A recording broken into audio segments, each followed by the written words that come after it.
बस एक बार ये व्यू देखिए, पहाड़ों की फ्रेश हवा और हरियाली देखकर सारी थकान दूर हो जाती है।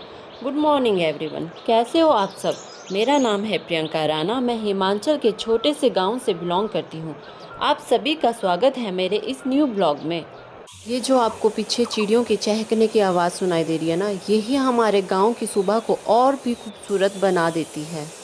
गांव की सुबह, ना ट्रैफिक का शोर, ना हॉर्न की आवाज़, सिर्फ चिड़ियों की चहचहाहट और पहाड़ों की सुकून भरी सुबह। आज मौसम भी अच्छा था, धूप लगी हुई थी, बादल भी नहीं थे, ना बारिश का लग रहा था कि बारिश आएगी आज।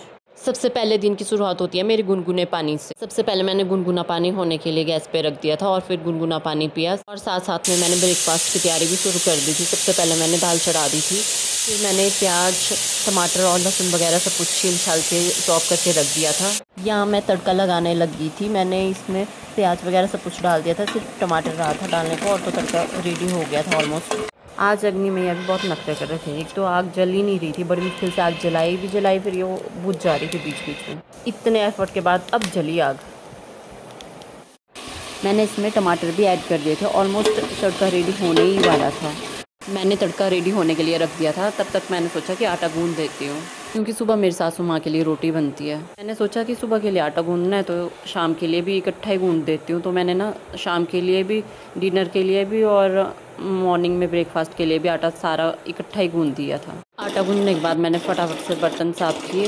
मैंने चावल भी चढ़ा दिए थे होने के लिए, क्योंकि सुबह उठते ही मेरे हस्बैंड को खाना रेडी चाहिए होता है। एक साइड मैंने चावल रख दिए थे होने के लिए और दूसरी साइड मैंने सोचा जल्दी जल्दी चपाती भी बना देती हूँ। फिर मैंने जल्दी जल्दी गैस पे चपातियाँ बनाई, क्योंकि अगर श्री उठ जाए ना तो वो कुछ नहीं करना देती है। फिर उसको आटे के साथ खेलना होता है, कभी वो कुछ करेगी, कभी पानी डालेगी, कभी कुछ करेगी, फिर वो सुनती भी नहीं है किसी की। अभी वो उठ गई थी पर अपनी अम्मा के पास थी, अभी पहुंची नहीं थी किचन में। और जल्दी से मेरी चपातियाँ भी रेडी हो गई थी बन के। मैंने बोला था ना कि इनको सुबह ही खाना खाना होता है, ये फटाफट से नहाए और खाना खाने बैठे। 8 बजे भी तो सुबह ही ऐसे भी इंसान होते हैं जो सुबह उठ के सीधे ही खाना खाते हैं। 11 बजे मनाली पहुंचना है मेरे को अभी। इतने झूठे हैं, कहीं नहीं जा रहे थे मनाली। ये खाना खा रहे थे और मैं मीठा बना रही थी केले का, क्योंकि आज मम्मा का बर्थडे है। वो हमेशा हमारे बच्चों के लिए, अपने बच्चों के लिए हमेशा कुछ ना कुछ अच्छा बनाते हैं इनके बर्थडे पे। मैंने सोचा कि चलो मैं मिठाई बना देती। श्री बहुत जिद कर रही थी कि मुझे घूमने जाना है, तो श्री के पापा और श्री दोनों बाइक पे घूमने निकल गए थे। ये अभी 2 साल की है, ये खुद ही बुलेट पे बैठ जाती है, हमें एफर्ट डालने की ज़रूरत नहीं पड़ती है। अभी तो इसके पापा ने बिठाया इसको, पर ये खुद ही बैठ जाती है। श्री, कहाँ जा रहे हो आप? श्री बताओ मम्मा को कहाँ जा रहे हो? उतारो उसको, नीचे उतारो, नीचे उतारो उसको। बस ठीक है, बैठ चलो चलो आओ नीचे आओ, चलो नीचे आओ। कहाँ जा रहे हो तो फिर आप? गाँव।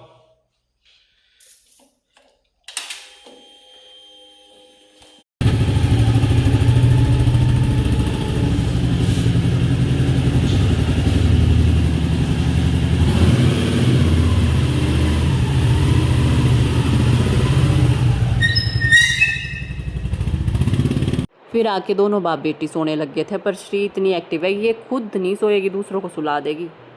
मैं इसको चिढ़ा रही थी कि मेरा बेड है, मेरे पापा हैं, तू निकल यहाँ से। मुझे बोलती है छोड़, मेरे पापा हैं, छोड़। मारने लगी मुझे, फिर हाथ छुड़वाया और अपने पापा को ऊपर बोलती ऊपर जाओ। ये बहुत नौटंकी है, बहुत ज़्यादा। फिर हम मार्केट के लिए निकल गए थे। हमने ना केक लाना था और साथ में हमने सोचा था कि हम डिनर भी पैक करवा के ले आएंगे। साथ में हमें कुछ और भी सामान लेके आने थे। यहाँ पे श्री ना आइसक्रीम मांग रही थी अपने पापा से, तो इसके पापा ने इसको आइसक्रीम दिला दी थी, तो इसने सारा फेस ख़राब कर दिया था, कपड़े भी ख़राब कर दिए थे। इसकी मस्ती ना बहुत होती है। क्या खा रही है? क्या खा रहे हो आप? बताओ मम्मा को। क्या है ये? आइसक्रीम खा रहे हो आप? मम्मा तो सारा गंदा कर दिया आपने। हो गया, भैया को भी लिया आपने आइसक्रीम। हम छोले कुलचे खाने के लिए ना बस स्टैंड की तरफ गए थे, वहाँ पे हमारे साथ पोपट हो गया, शॉप ही बंद थी। हमने सोचा कि मोमोज़ खाने जेल रोड जाते हैं, तो हम जेल रोड के लिए निकल गए थे यहाँ से। पर ट्रैफिक यहाँ तो नहीं, पर थोड़ा आगे ना ट्रैफिक बहुत था। यहाँ पे ना रात को पेड़ गिरा हुआ था हवा की वजह से ना, तो ये कटिंग कर रहे थे उस पेड़ की, तो उसकी वजह से भी ट्रैफिक लगा हुआ था। और साथ में ना एक ट्राला आ रहा था, उसने सामान लोड किया हुआ था, उसकी वजह से तो इतना ट्रैफिक लगा हुआ था कि अंधाधुंध। पर हमने ना ओवरटेक ले लिया था तो हम निकल गए थे। दोनों ना आपस में बात कर रहे थे कि अगर ये शॉप बंद हुई ना तो हमारे साथ अच्छे वाला पोपट होगा। ये ओपन था यहाँ पे, हमने यहाँ पे मोमोज़ खाए। यहाँ पे ना बहुत टेस्टी मोमोज़ मिलते हैं, सूप भी बहुत टेस्टी देते हैं, ये क्वालिटी भी अच्छी है इनकी।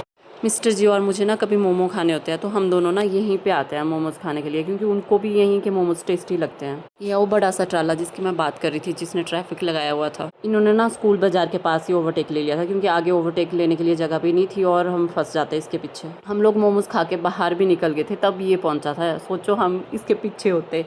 उसने ना दोनों साइड से ट्रैफिक लगा दिया था, रिवालसे से आती हुई गाड़ियों को भी, वो मंडी से भी। रात को ना हमने मम्मा का बर्थडे सेलिब्रेट किया। ये सब ना पहले गांव गए हुए थे, जैसे ये गांव से वापस आए ना तब हमने मम्मा का बर्थडे का केक कटवाया। इनके साथ ना और भी भैया वगैरह आ गए थे गांव से।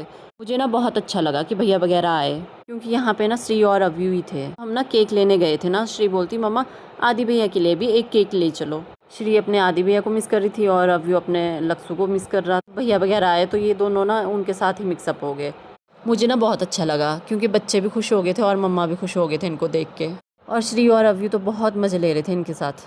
यहाँ ना पीछे भैया ना जो केक गिरा हुआ था उसको साफ़ कर रहे थे। मैं बोल रही थी रहने दो मैं करती हूँ, बोलते नहीं नहीं मैं कर दूँगा। फिर हमने ना बहुत सारी क्लिप्स भी ली। ये लोग ना यहाँ पे गप्पे मारने लग गए थे, तो मैंने सोचा तब तक मैं इनको केक वगैरह सर्व कर देती हूँ।